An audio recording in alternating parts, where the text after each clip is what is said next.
Hello, BIO178. Welcome to our single populations module. I don't know what time you're watching this video, but for me, I got my coffee next to me. It's the morning, so I'm ready to go. So let's learn about some single populations. All right, so why do we care about this? Why is it important for molecular ecologists to understand single populations? One of the reasons is because it's really important for conservation purposes. So in this picture here, I have a cute little koala on the right with a little eucalyptus leaf hanging out of its mouth. And one of the things that they've been studying recently with koalas is looking at the genetic diversity of this species or different populations of this species. And the reason for that is that we want to know whether populations have low or high genetic diversity.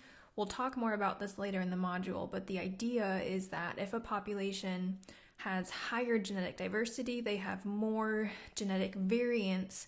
That means one of those variants at least might be beneficial and helpful for them to be able to adapt to changing conditions in the future. Of course, right now with climate change, there are lots of changes happening. And in particular with many species that are threatened or endangered, and they've also in fact found this with the koala, unfortunately, a lot of those populations have low genetic diversity. And what that means is that those populations might not be able to survive future changes like climate change and disease. So the koalas, for instance, are actually one of the species that's threatened right now, in addition to the devastating bushfires from earlier this year in 2020. They're also really threatened by disease, some viruses, and also chlamydia. If you're like me, maybe you first found out about this while you were watching John Oliver. I don't know if you're familiar, but there was a joke feud between Russell Crowe and John Oliver, and Russell Crowe donated a bunch of money in Australia to have a koala chlamydia ward named after John Oliver. So that was in fact the first time I learned that koalas are suffering from many cases of chlamydia. But bringing this back to molecular ecology, the idea is that if these koala populations have low genetic diversity, they're more susceptible to things like diseases because they don't have that genetic diversity needed to be able to adapt and survive these challenges like diseases. So that's why we care about studying single populations. For this particular module, we have several different learning objectives or things you'll be able to do by the time you complete this module. And I will note that this chapter is a little bit on the long side, so I've had to cut out a lot. And what I've tried to do to keep this lecture within our time constraints is focus on things specifically that you'll need to be able to know to do for your proposals, which is the end goal, right? So I tried to focus on things that will help you decide what techniques to use and when those techniques might be beneficial, what the pros and cons are. So for this module, the learning objectives are, first of all, identify examples of populations with low genetic diversity and explain why this is a concern for conservation efforts. So that's very similar to the koala example I just walked through. Number two, be able to compare and contrast different ways to estimate genetic diversity. So we'll talk in this module how you might actually calculate those different things and when it's better to use one versus the other. Number three, you'll be able to summarize the factors that influence genetic diversity. So in addition to knowing what technique to use to calculate it, you'll also be able to understand a variety of different factors that influence whether genetic diversity is high or whether it's low.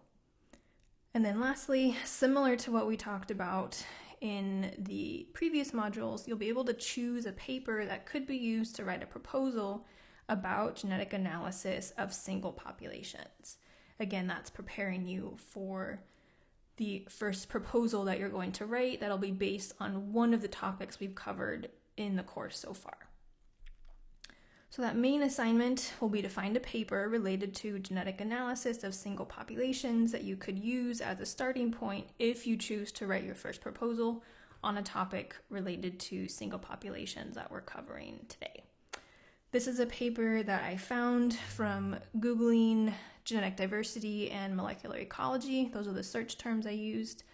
And this particular paper is looking at genetic diversity of sargassum, which is a really, really invasive seagrass. It's found currently all over the Caribbean. So this picture down here is a picture my husband took in Belize when we were there last summer. All of this on the beach is invasive sargassum. All of this brown stuff in the water is invasive sargassum. So it's everywhere. So it's really bad for all of the native species that are there. It's a problem for tourism because it just builds up on the beach and then starts to decay and gets really smelly. And they actually found in this paper, if you look in the title, it says they actually found that the sargassum has almost no genetic diversity. And so that's why they use this word, albeit they're actually surprised by this, because remember we talked about how in general, if you have low genetic diversity, you're not going to be very successful. So this was actually an interesting finding they found in this particular paper. So that's just one example of a potential topic you might want to pursue when you're finding your own individual paper related to your interests. But again, that's the idea, is I'm giving you the freedom to be able to focus on things that you are particularly interested in related to topics of our course. And again, why is this relevant for you and for our class? Remember, again, at the end of the semester, we're going to be writing that proposal. To practice that, we're going to write proposal 1, which will be based on one of the topics we've covered so far. So we talked about species, phylogeography, and then this week, single populations. So the idea is that you're finding a paper for each of those topics that can help you build this proposal, if that's a topic you choose. And again, outside the confines of our class, hopefully these skills you're learning about how to write a proposal, find papers for it, will be helpful for you in your future career as well.